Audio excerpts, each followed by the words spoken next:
Assalamualaikum warahmatullahi wabarakatuh.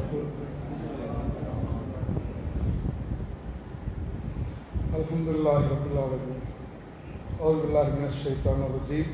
Bismillahir rahmanir rahim. Innal hamdalillah nahmaduhu wa nasta'inuhu wa nastaghfiruhu wa nu'minu bihi wa natawakkalu alayhi wa na'udhu billahi min shururi anfusina wa min sayyiati a'malina.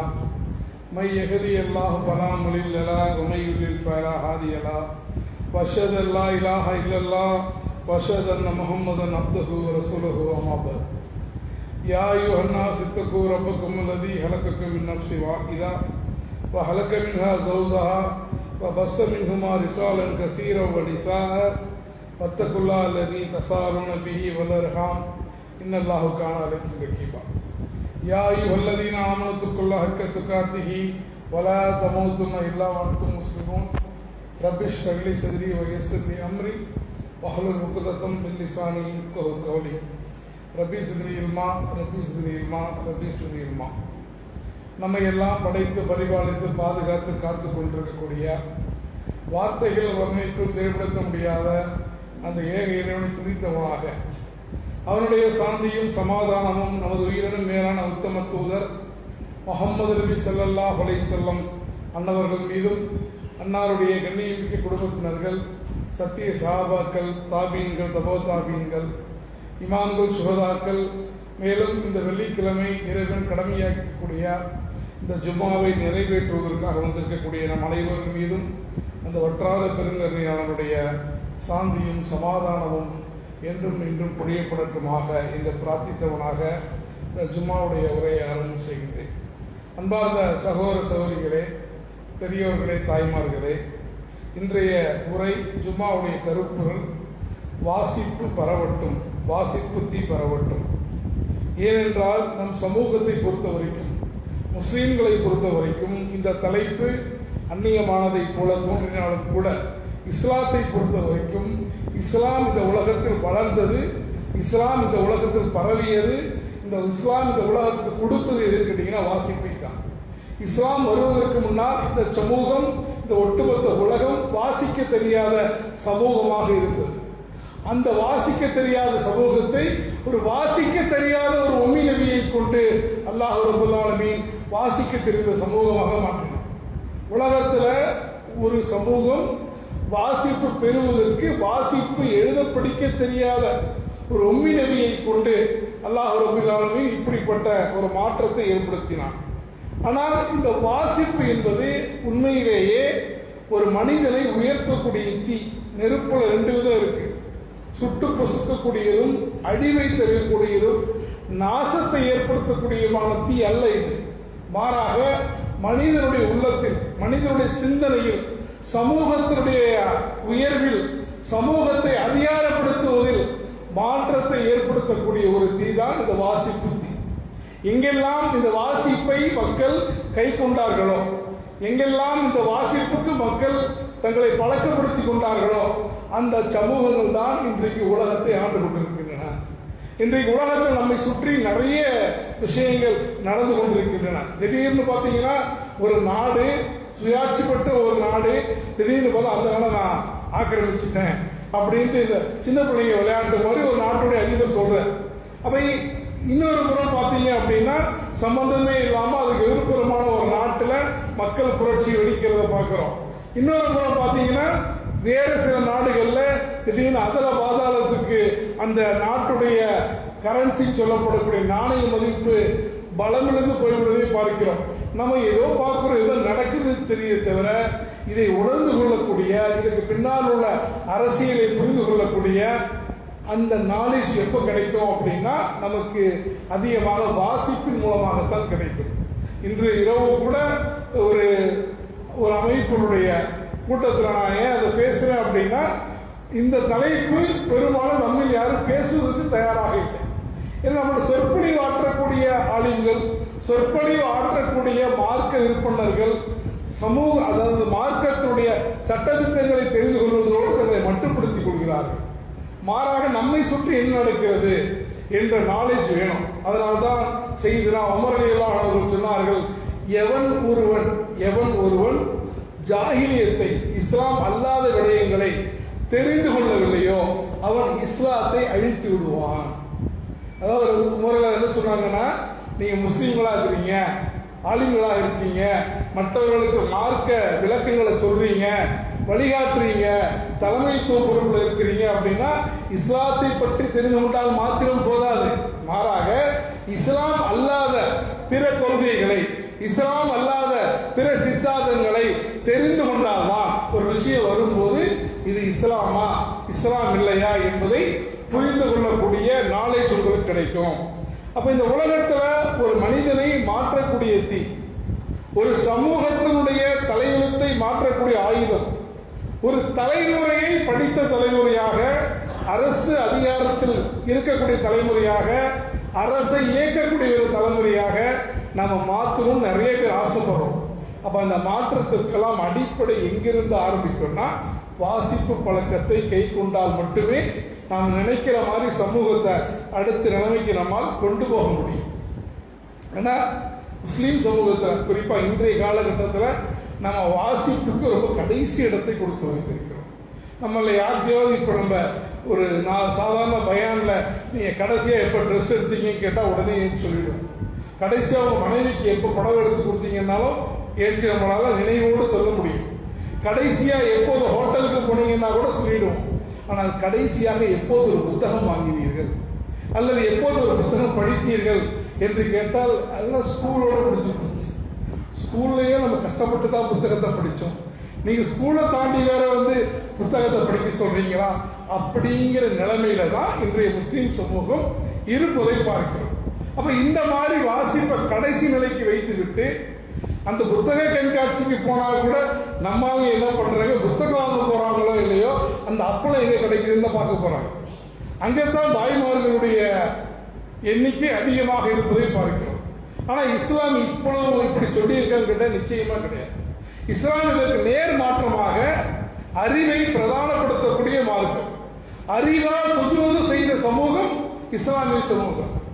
இந்த உலகத்துல இஸ்லாம் அறிவுக்கு முக்கியத்துவம் கொடுத்ததை போல அல்லது முஸ்லீம்கள் அறிவை இந்த உலகத்தில் பரப்பியதை போல உலகத்தில் வேறு எந்த மார்க்கமும் அந்த அளவுக்கு பரப்பியதில்லை என்பதை முழு ஆதாரங்களோடு நம்மால் சொல்ல முடியும். அந்த அளவுக்கு என்னன்னு கேட்டீங்கன்னா இஸ்லாம் இந்த இல்முக்கு முக்கியத்துவம் கொடுத்திருக்கிறது. அப்ப வாசிப்பு அப்படின்னா என்ன அப்படின்னா ஒரு புத்தகத்தை பார்க்கிறோம், ஒரு எழுத்தை படிப்பதோ எழுத்துக்களை கூட்டி படிப்பதோ வாசிப்பு அல்ல. மாறாக வாசிப்பு என்பது சிந்தனை, வாசிப்பு என்பது விழிப்புணர்வு, வாசிப்பு என்பது நம்முடைய உள்ளங்களை நம்முடைய மனதை விசாலமாக திறந்து பார்ப்பது. நம்ம சாதாரணமா உலகத்துல ஒரு விஷயம் நடக்குதுன்னா அது என்ன சொல்றாங்களோ அதை அப்படியே கேட்டுட்டு வந்துடும். வாசிப்பு பழக்கம் இருந்தால் ஒரு விடயம் நடக்கும் போது ஏன் இது நடக்கிறது, எதனால் நடக்கிறது, இதுக்கு பின்னால் உள்ள காரணிகள் என்ன, இதை இப்படி தொடரவிட்டால் பின்னால் என்ன விளைவுகள் ஏற்படும். இன்னைக்கு உலக லெவலில் பேசுறாங்க இல்லையா, எந்த நாட்டில் போனாலும் ஒரு அமெரிக்காவுக்கு போறீங்க அப்படின்னா அமெரிக்காவுடைய வெளியுறவு கொள்கையை உள்ளிட்ட விஷயங்களை யார் தீர்மானிப்பது அப்படின்னு கேட்டீங்கன்னா அங்க ஒரு திங்க் டேங்க், அங்க ஒரு அறிவுஜீவிகள் கொண்ட ஒரு குழு இருக்கும். இப்போ ஒரு அறிவுஜீவிகள்ங்கிற விஷயமே நம்ம சமூகத்துல அந்நியமான ஒரு விடயமாக இன்றைக்கு நம்ம பார்த்து கொண்டிருக்கிறோம். சில சமயங்கள் ஒரு புத்தகம் நமக்கு 1000 அனுபவங்களை தரும். புத்தகத்தில் புரட்டக்கூடிய ஒரு பக்கம் 100 சிந்தனைகளை தரும். நான் ஏற்கனவே சொல்லி இருக்கிறேன், முகமது அசத் என்று சொல்லப்படக்கூடிய லியோபார் முகமது அசதாக மாறுவதற்கு முன்னால் அவர் ஒரு யூதராக இருக்கிறார். யூதராக இருந்தவர் இஸ்லாத்தை படிக்கிறார். இஸ்லாத்தை படித்து இஸ்லாம் தான் சரின்னு தெரியுது, இஸ்லாம் தான் உண்மையான மார்க்கம் என்ற விடயத்தை விளங்கிக் கொண்டார். இருந்தாலும் ஏதோ ஒரு விஷயம் அவர் தடுக்குது, இஸ்லாத்தை ஏற்றுக்கொள்வதற்கு ஏதோ ஒரு விஷயம் தடுக்குது. ஒரு நாள் அவர் பேருந்துல ரயிலில் சென்று கொண்டிருந்த போது எதேச்சையாக குரானை புரட்டுகிறார். குரானை புரட்டும் போது அல் ஹாக்கு முத்தகாசுர், செல்வத்தை பெருக்கும் ஆசை உங்களை பாராமுகமாக்கிவிட்டது. நீங்கள் மன்னர்களை சந்திக்கும் முறை. அந்த ஒரு வருஷம், அந்த ஒரு வரி, அந்த ஒரு பக்கம் அவர் மாற்றி, இந்த ஒரு பக்கம். அப்ப நான் இன்னைக்கு மௌத்தா போயிட்டேன்னா, நான் இவ்வளவு தயங்குறேனே, இந்த மார்க்கத்தை ஏற்றுக்கொள்ள தயங்குறேனே, இந்த மார்க்கத்தை விளங்கி இருக்கிறேனே, இந்த மார்க்கத்தை ஆய்வு செய்தும் ஏற்றுக்கொள்ள தயங்கும் நான் இந்த கணத்தில் இருந்து விட்டால் என்னுடைய நிலை என்னவாக இருக்கும் என்று யோசிக்கிறார். லியோபால் முகமது அசதாக மாறுகிறார். இஸ்லாத்திற்கு த ரோட் டு மெக்கா என்ற ஒரு அற்புதமான புதினத்தை படைக்கிறார். அது மட்டுமல்ல, திருக்குறானுக்கான விளக்க உரையும் எழுதுகிறார். அப்ப இவ்வளவு மாற்றம் யார் கொடுத்ததுன்னா ஒரு பக்கம், ஒரு புத்தகம். அப்ப இது போலதான் ஒரு புத்தகம் என்பது ஒரு மனிதனுடைய வாழ்க்கையை தலைகீழாக மாற்றக்கூடிய வல்லமை படைத்தது. அதனாலதான் ஆங்கிலத்தில் சொல்லுவாங்க, all readers R not leaders, but all leaders are readers. படித்தவர்கள் எல்லாம் தலைவர்களாக முடியாது, ஆனால் தலைவர்கள் எல்லாம் படித்தவர்களாகவே இருக்கிறார்கள். நீ உலகத்தை எடுத்து பாருங்க, உலகத்தில் உயர்ந்தவர்கள், உலகத்தில் தலைவர்கள், இவர்கள் எல்லாருமே படித்தவர்களாகத்தான் இருக்கிறார்கள். அரிஸ்டாட்டில் சொல்லும் போது சொல்றார், educating the mind without educating the heart is no education at all. நீங்க மூளைக்கு கல்வியை கொடுத்து உள்ளத்துக்கு கல்வியை கொடுக்கலன்னா அது கல்வியே இல்லை. அப்போ ஒரு மனிதனுக்கு ட்ரெடிஷனலான வழமையாக அவன் பாட புத்தகத்தில் படிக்கக்கூடிய கல்வியை தாண்டி அவனுக்கு உண்மையான ஞானத்தை கொடுப்பது என்பது வாசிப்பு பழக்கம் மட்டும்தான். இன்னைக்கு கிரேக்க தத்துவத்தை எடுத்து பார்த்தீங்கன்னா, பிளாட்டோவாக இருக்கட்டும், இல்ல விக்டர் ஹியூகோவாக இருக்கட்டும், பெஞ்சமின் பிராங்க்லினாக இருக்கட்டும், எல்லாருமே வாசிப்பினுடைய அவசியத்தை இந்த உலகத்துக்கு சொன்ன காரணத்தினால்தான் நாம இன்னைக்கு பாட புத்தகத்தில் அவர்களை பற்றி வாசித்துக் கொண்டிருக்கிறோம். அலெக்சாண்டருடைய உதாரணத்தை நான் பல மேடைகளில் சொல்லி இருக்கிறேன். அலெக்சாண்டர் குறுகிய காலத்தில் ஒட்டுமொத்த உலகத்தையே தன்னுடைய கண்ட்ரோலில் கொண்டு வந்தார். அதனாலதான் அவரை வரலாற்றில் சொல்லும் போது அலெக்சாண்டர் தி கிரேட் என்று சொல்லுவாங்க. அப்ப அலெக்சாண்டர் சொல்றாரு, என்ன சொல்றாருன்னா, நான் இந்த உலகத்திற்கு வந்ததற்கு காரணம் என்னுடைய பெற்றோர்கள். நான் இந்த உலகத்திற்கு வந்ததற்கு காரணம் என்னுடைய பெற்றோர்கள், ஆனால் இந்த உலகம் என்னிடத்தில் வந்ததற்கு காரணம் என்னுடைய ஆசிரியர் சொல்றார். இந்த உலகத்துக்கு வர்றதுக்கு வேணா எங்க அப்பா அம்மா காரணமா இருக்கலாம், இந்த ஒட்டுமொத்த உலகம் என் காலடியில் இருப்பதற்கு காரணம் என்னுடைய ஆசிரியர்கள் என்று சொன்ன போது அவருடைய ஆசிரியர் பேட்டவிடத்தில் கேட்கிறாங்க, இந்த மாதிரி சொல்றாரு. அது அவர் என்னை கண்ணியப்படுத்துவதற்காக சொல்கிறார். உண்மையிலே அந்த கண்ணியம் என்பது இந்த நூலகத்துக்குத்தான் இருக்கிறது. அவர் எப்போதும் வாசிக்கக்கூடியவராக இருந்தார். அப்ப உலகத்தில் ஜெயித்தவர்கள் எல்லாருமே வாசிப்பு பழக்கத்தை கைவரப்பட்டவர்களாக இருக்கிறார்கள். அதனால்தான் இஸ்லாம் உலகத்தில் முதலாக பெருமானார் ஸல்லல்லாஹு அலைஹி வஸல்லம் அவர்கள் ஹிரா குகையில தனித்திருந்து தியானித்த போது, எப்படியாவது இந்த மக்களை காப்பாற்றணும், இந்த மக்கள் ஷிர்க்ல இருக்கிறாங்க, தாங்கள் செய்யக்கூடிய பொருட்களையே தங்களுடைய கடவுள்களாக எடுத்துக்கொண்டு வணங்கிக் கொண்டிருக்கிறார்கள், பெண்களை போதைப் பொருளாக கருதி பிறக்கக்கூடிய பெண் குழந்தைகளை உயிரோடு புதைக்கக்கூடியவர்களாக இருக்கிறார்கள், மது அருந்துவதை கண்ணியமாக கருதி வாழ்ந்து கொண்டிருக்கிறார்கள். இன்னும் சொல்ல கேட்டால் அவர்கள் குலத்தின் பெயரால், கோத்திரத்தின் பெயரால் சண்டை சச்சரவுகளை கடைசி வரைக்கும் செய்து கொண்டிருக்கிறார்களே, இவர்களை எப்படி திருத்துவது என்று இறைவனிடத்தில் தியானிப்பதற்காக ஹிரா குகையில இருந்தபோது ஜிப்ரீல் அலைஹிஸ்ஸலாம் அவங்க வராங்க. கட்டி அணைத்து ஓதுவீராக, நான் ஓத தெரிந்தவன் அல்லங்கிறாங்க. மீண்டும் சொல்றாங்க, ஓதுவீராக, நான் ஓத தெரிந்தவன் அல்ல. மூன்றாவது முறை சொன்ன பிறகுதான் குர்ஆனுடைய முதல் 5 வசனங்கள் ஏற்கப்படுகிறது. குர்ஆனுடைய முதல் 5 வசனங்கள் தொழுகையை பற்றி வரவில்லை, நோன்பை பற்றி வரவில்லை, ஜக்காத்தை பற்றி வரவில்லை, இன்ன விஷயங்களை பற்றி வரவில்லை. சொல்லக்கூடிய முதல் வசனமே இக்ர பிஸ்மி ரப்பிக்கல், ஓதுவீராக, read in the name of your Lord. குர்ஆனுடைய முதல் வசனமே ரீட், படிங்க, ஓதுங்க.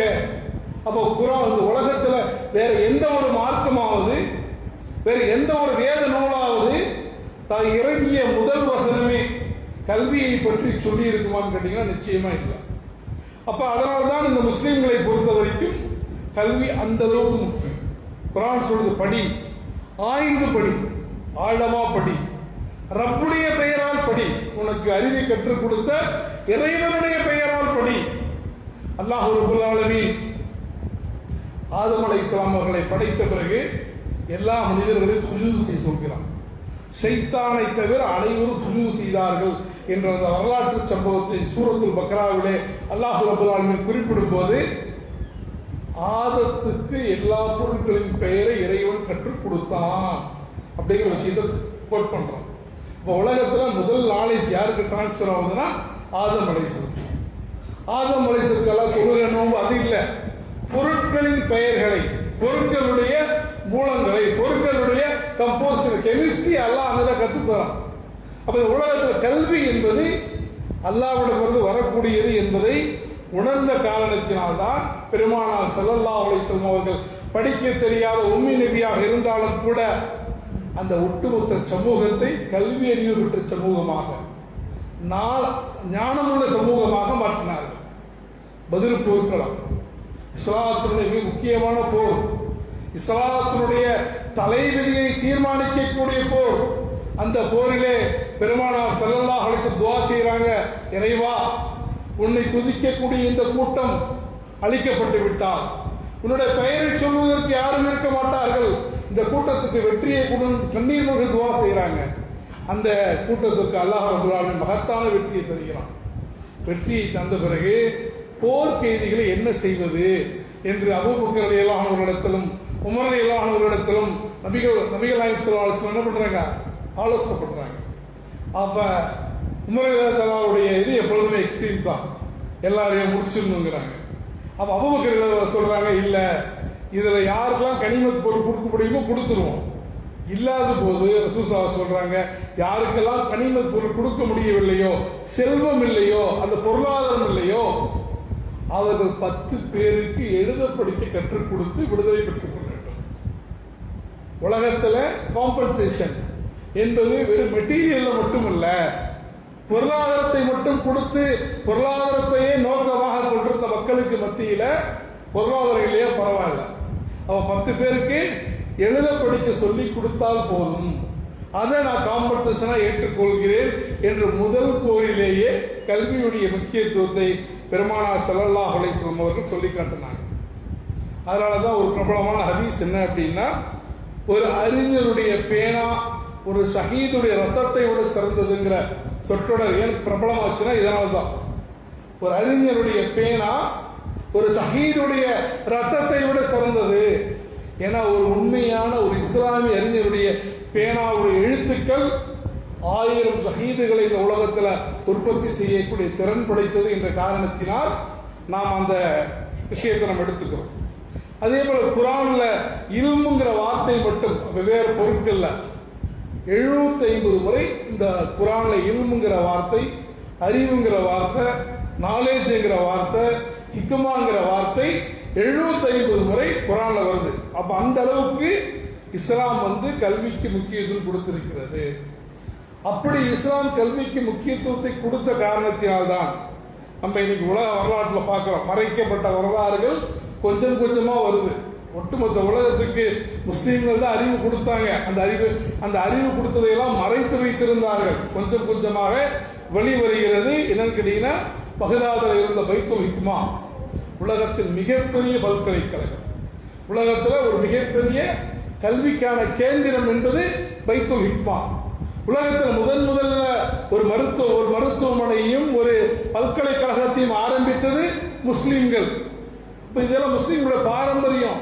நாம என்ன நினைச்சிருக்கிறோம், ஜவுளி கடையோ, மட்டன் கடையோ, பிரியாணி கடையோ நம்முடைய பாரம்பரியம் நினைக்கிறோம். அதெல்லாம் நம்ம பாரம்பரியம். நம்முடைய பாரம்பரியம் நம்முடைய அறிவு, நம்முடைய முன்னோர்களுடைய மூளையிலிருந்து வெட்டி எடுக்கப்பட்ட அறிவில் தான் இந்த உலகம் புனர்நிர்மாணம் செய்யப்பட்டிருக்கிறது. இந்த உலகத்தில் நீங்க பார்க்கக்கூடிய எல்லா அறிவியல் கண்டுபிடிப்புகளும், பெரும்பான்மையான அறிவியல் டிஸ்கவரிஸும் முஸ்லீம்களுடைய மூளையை உதித்தவை, நம்முடைய முன்னோர்களுடைய மூளையை உதித்தவை. கொர்டோபாவில் ஸ்பெயினை முஸ்லீம்கள் ஆண்ட போது கிட்டத்தட்ட அந்த காலத்திலேயே 40 லட்சம் புத்தகங்கள் கொண்ட ஒரு மிகப்பெரிய நூலகத்தை வைத்திருந்தார்கள். 40 லட்சம் புத்தகம் நினைச்சு பார்க்க முடியுமா? 40 லட்சம் புத்தகங்களை கொண்ட மிகப்பெரிய நூலகத்தை அந்த காலத்தில் வைத்திருக்கிறார்கள். அப்பனா முஸ்லீம்கள் உலகத்தில் எங்க அறிவு இருந்தாலும், இந்தியாவில் அறிவு இருக்கா, உடனே அது என்ன பண்ணுவாங்க, அந்த சமஸ்கிருதத்தில் தேவநாகரி எழுத்தில் இருக்கக்கூடிய விடயங்களை அரபியில மாற்றி அதை ஒட்டுமொத்த உலகத்துக்கும் பரப்பினார்கள். யாரிடமிருந்து அறிவு வருவது முக்கியம் இல்லை. ஒரு முஷ்ரிக்குடைய வாயில் அறிவு இருந்தாலும் அதை கைப்பற்றிக் கொள்வது ஒரு மூமினுக்கு கடமையாகும். ஏன்னா இஸ்லாம் கல்விக்கு அந்த அளவுக்கு என்ன பண்ணுது, முக்கியத்துவம் கொடுக்கிறது. அதே போல நிறைய விஞ்ஞானிகளை, நிறைய அறிஞர்களை இஸ்லாம் உருவாக்கி, இன்னைக்கு அல்ஜிபிராவுடைய தந்தைன்னு சொல்லக்கூடிய அல் கவாரிஸ்மியாக இருக்கட்டும், மருத்துவ கலையினுடைய சிற்பியாக இருக்கக்கூடிய இப்னு சீனாவாக இருக்கட்டும், அல்லது ஆப்டிக்ஸ் என்று சொல்லப்படக்கூடிய அந்த ஒளி விஞ்ஞானத்தினுடைய தந்தை என்று சொல்லக்கூடிய இப்னு ஹைத்தமாக இருக்கட்டும், இன்னைக்கு நம்ம சர்ஜரி பண்றோம், அந்த சர்ஜரிக்கான டூல்ஸை கண்டுபிடித்த அல் ஜஹராவியாக இருக்கட்டும், இந்த உலகத்தில் எந்த கண்டுபிடிப்பு சொன்னாலும், ஈவன் ஏஐ பத்தி சொன்னா கூட அதுக்கான ரூட்டை, அதுக்கான பேஸ யார் வடிவமைச்சாங்கன்னா முஸ்லீம்கள். ஆனா என்ன பிரச்சனைனா, இந்த வரலாறு நமக்கே தெரியாது. பெரிய சோகம் என்னன்னா நமக்கே தெரியாது.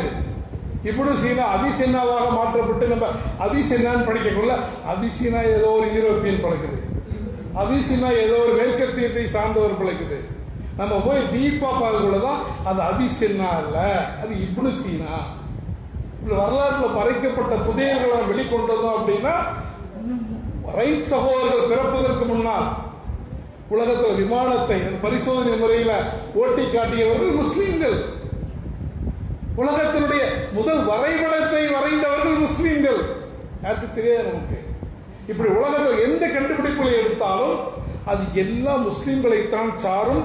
அதற்கு மிக முக்கியமான விஷயம் அறிவு. அறிவு பெற்ற சமூகமாக இருந்தாங்க.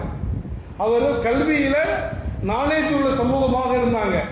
எப்போது அதை நம்ம கைவிட்டோமோ அப்போதிலே தான் நம்மளுடைய வீழ்ச்சி ஆரம்பமானது. கல்வியில எப்போ நம்ம பின்தங்கினோமோ, எப்ப இந்த உலகத்தினுடைய ஆசாபாசங்கள், இந்த உலகத்தினுடைய தற்காலிக இன்பங்கள், இதற்காக கல்வியை அடகு வைத்தோமோ அதிலிருந்து தான் முஸ்லீம்களுடைய வீழ்ச்சி என்பது ஆரம்பித்தது. அதே போல தமிழ்நாட்டை எடுத்து பார்த்தாலும் இன்றைக்கு இந்தியாவில் பிற மாநிலங்கள் எல்லாம் வியக்கக்கூடிய வகையில் இன்றைக்கு தமிழ்நாடு மிகப்பெரிய உச்சத்தை அடைந்திருக்கிறது என்றால் அது பொருளாதார உற்பத்தியாக இருக்கலாம், இல்லது இன்னும் பிற எல்லா தர குறியீடுகளிலும் தமிழ்நாடு நம்பர் 1 இருப்பதற்கான மெயின் காரணம் என்னன்னா, இது கல்வி அறிவு பெற்ற சமூகம். இங்க மட்டும் தான் ஸ்கில்டு ஒர்க் ஃபோர்ஸ் இங்க மட்டும் தான் இருக்கு. ஏன்னா இதுக்கு நமக்கு ஒரு பெரிய பாரம்பரியம் இருக்கு. சித்தர்களுடைய காலத்திலிருந்து எல்லா விதமான இந்த இந்தியாவில் அதிகமான இலக்கியங்கள் உள்ள மொழி தமிழாக இருக்கின்றது. அதனால்தான் ஒரு முறை பேரறிஞர் அண்ணா அவர்களிடத்தில் கேட்கிறாங்க, நீங்க இவ்வளவு படிச்சு நீங்க ஹிந்தியை கத்துக்கலாமே என்று சொன்ன போது அறிஞர் அண்ணா சொன்னார், ஹிந்தியை கத்துக்கிறதுக்கு என்ன இருக்காங்க, கற்றுக்கொள்வது ஹிந்தியில இலக்கியம் பார்த்தா டெலிபோன் டைரக்டரி தவிர வேற ஒன்றும் இல்லை. தமிழ்ல 17 கீழ்கணக்கு நூல்கள்ல இருந்து அத்தனையும் பட்டியல் எடுக்கிறார். அப்ப அந்த அளவுக்கு தமிழ்நாடாக இருந்தாலும் சரி, முஸ்லீம்களாக இருந்தாலும் சரி, இஸ்லாமாக இருந்தாலும் சரி, எல்லாமே கல்வியுடைய பாரம்பரியத்தில் நாம் வந்தவர்கள். கல்வியில யார் யாரெல்லாம் முன்னேறினார்களோ அவர்களெல்லாம் இந்த உலகத்தை ஆளக்கூடியவர்களாக மாறினார்கள். ஏன்னா இன்னைக்கு மாணவர்கள் பாருங்க, நம்ம பிள்ளைகளை பாருங்க, பயங்கரமான டிஸ்ட்ராக்ஷன், எல்லா விதமான நம்மை விட அதிகமான டிஸ்ட்ராக்ஷன் இன்றைய மாணவர்கள்ட்ட இருக்கு. காரணம் என்ன? அந்த வாசிப்புல நம்ம ஆர்வத்தை கொடுக்கறது இல்லை, அவங்களுக்கு தேவையான புத்தகங்களை கொடுக்கறது இல்லை, அவங்களை இந்த மாதிரி புத்தக கண்காட்சிகளுக்கு கூட்டிட்டு போறது இல்லை. அதை பற்றி அறிமுகம் செய்தால் அவங்களுக்கு அந்த ஆர்வம் வரும். அவங்களை கூட்டிட்டு போய் அவங்களுக்கு என்ன விதமான புத்தகங்கள் பிடித்தாலும் அதை கொடுத்து படிப்பதற்கு நம்ம ஏற்பாடு செய்ய வேண்டும். இல்லைன்னா என்ன பண்ணுவான், எல்லா டைமும் ரீல்ஸ் தான், எல்லா டைமும் மொபைல் தான், எல்லா டைமும் கம்ப்ளீட் டிஸ்ட்ராக்ஷன்ல இருக்கிறான். அப்ப அது எங்கேருந்து வரும்னா நம்மள்ட்ட இருந்தா தான் வரும். பிள்ளைகள் கெட்ட வார்த்தைகளை பேசுவதில்லை, கேட்ட வார்த்தைகளை பேசுகிறார்கள் என்பதை போல பிள்ளைகள் நாம சொல்றதை செய்யறதில்லை, நம்ம செய்யறது தான் செய்யறோம். இப்போ வாப்பா படிக்கணும், வாப்பாவுக்கு இந்த பழக்கம் இருக்கணும், அம்மாவுக்கு இந்த பழக்கம் இருக்கணும், வீட்டில் ஒரு சின்ன லைப்ரரி இருக்கணும். அந்த பிள்ளைகள் படிக்கக்கூடிய விதத்தில் நீங்க பாட்டு லைப்ரரி வைக்கிறேன் பொன்னியின் செல்வன்லாம் அவனுக்கு கொடுத்தா படிக்க மாட்டான். அவனுக்கு என்ன தேவையோ, அவனுக்கு என்ன பிடிக்குமோ அது மாதிரியான புத்தகங்களை அவனுடைய பார்வையில் படும்படி வைக்க வேண்டும். ஃப்ரெண்ட்ஸே இல்லை, மொபைலில் சார்ஜ் இல்லை, மொபைல் கிடைக்கல, அட்லீஸ்ட் என்ன பண்ணிப்போமா, புரட்டி பார்ப்பான். யாருக்கு தெரியும் எந்த நேரம் அல்லாஹ் அவனுக்கு இந்த இல்முடைய நாலேஜை திறந்து வைப்பான் என்ற ரகசியம் நமக்கு தெரியாது. ஸோ அதனால நாம தான் பிள்ளைகளை தயார்படுத்த வேண்டும். ஏன்னா வாசிப்பு பழக்கம் அதிகம் உள்ள பிள்ளைகள் நிச்சயமாக அவருடைய சிந்தனை ஷார்ப்பனாகும், மன உறுதியை கொடுக்கும். மொழித்திறன், இன்னைக்கு பசங்களுக்கு தமிழை பேச தெரியலையே, தமிழை ஏதாவது சொன்னால் அவனுக்கு மீனிங் புரிய மாட்டேங்குது. தமிழை நீங்கள் படிவத்தை இப்போ நம்மளுடைய பசங்களை விடுங்க, நம்மை எடுத்துக்கொள்ளுங்கள். நீங்கள் சிறப்பு தீவிர திருத்த படிவத்தை நிரப்பி விட்டீர்களா புரியல பாய்ங்களாம். எஸ்ஐஆர் ஃபார்ம் ஃபில் பண்ணிட்டீங்களா அப்படி தமிழில் சொல்லுங்க. எஸ்ஐஆர் ஃபார்முங்கிறது தமிழாக போயிடுச்சு, சிறப்பு தீவிர திருத்த படிவங்கிறது என்னவா போயிடுச்சுன்னா அது இங்கிலீஷாக போயிடுச்சு. ஏன்னா வக்காபுலரி இல்லை, தமிழ் படிக்கிறது இல்லை, தமிழ் வாசிப்பு இல்லை. அப்போ அந்த வாசிப்பு இல்லாதனால நமக்கே இப்படி ஒரு வறட்சி இருக்கும் போது நம்ம பிள்ளைகளோட சக்தியில் இருந்தால் தான் அகப்பையில் வரும். அப்போ நாம் இன்னைக்கு ஏஐ வேர்ல்டில் வாழ்ந்துட்டு இருக்கிறோம். ஏஐயாக இருக்கட்டும், ரொபாட்டிக்ஸாக இருக்கட்டும், ஆட்டோமேஷனாக இருக்கட்டும், இதில் நீங்கள் எக்ஸ்பர்ட்டாக ஆகணும்னாலும் உங்களுக்கு டீப் ரீடிங் வேணும். எல்லாத்துக்குமே டீப் ரீடிங், ப்ரௌசிங் இல்லை, டீப் ரீடிங் வேணும். அப்போ இது எல்லாம் எதனால் கிடைக்கும் என்றால், எப்போது நம்முடைய பிள்ளைகள் நூலகத்தோடு, எப்போது நம்முடைய பிள்ளைகள் புத்தகங்களோடு தொடர்பு கொள்கிறார்களோ அப்போது அது சாத்தியப்படும். இன்னைக்கு இந்தியாவில் பாருங்க, இந்தியாவில் இருக்கிற மிகப்பெரிய அறிவு ஜீவன் எடுத்துங்க, டாக்டர் அப்துல் கலாம் ஆரம்பித்து அப்துல் கலாம் கடைசி வரைக்கும் நூலகமே கதி என்று கிடந்தவர். பகத்சிங் தூக்கு மேடை போவதற்கு 30 நிமிடங்கள் முன்னால் வரை புத்தகத்தை படித்துக் கொண்டிருந்தார்.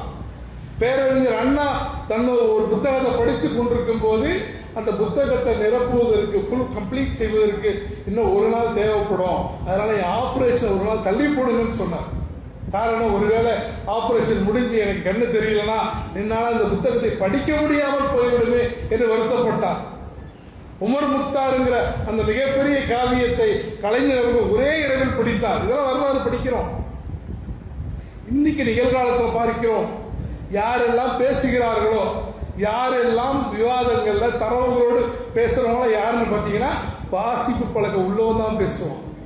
அவன் சொன்னதை கேட்கறது, இவன் சொன்னதை கேட்டுட்டு பேசுறவங்களா அங்க முழிச்சுட்டு இருக்கிறத பார்க்கிறோம். அப்ப இதுக்கெல்லாம் அடிப்படை காரணம் வாசிப்பு பழக்கம் நம்மிடத்துல குறைந்து போனதுதான். இன்னைக்கு சென்னையில் ஒரு புத்தக கண்காட்சி நடக்குதுன்னா அதற்காக மெனக்கட்டு எத்தனை பேர் அதற்காக பிரயத்தனப்படுகிறோம்.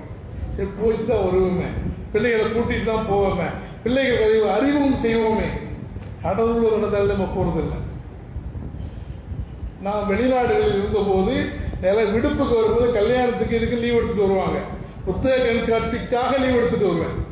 காலையில் 8:30 இறங்கி முடிச்சு அடுத்த நாள் அந்த நைட்டு தான் கிளம்பி வருவேன். அந்த ஏன்னா அது எப்போ கிடைக்கும்னா அந்த வாசிப்புடைய போதை உங்களுக்கு தெரிந்தால் நீங்க வந்துடுவீங்க.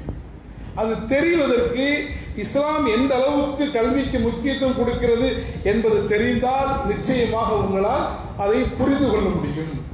இன்னைக்கு நம்ம குறிப்பா நம்மளுடைய பிள்ளைகள்கிட்ட அந்த வாசிப்பு பழக்கத்தை, எழுதக்கூடிய பழக்கத்தை கொண்டு வரணுங்கிறது தான் நாமும் தனிப்பட்ட முறையிலும் நம்மளுடைய ட்ரஸ்ட் மூலம் நிறைய முயற்சிகள் மேற்கொள்றோம்.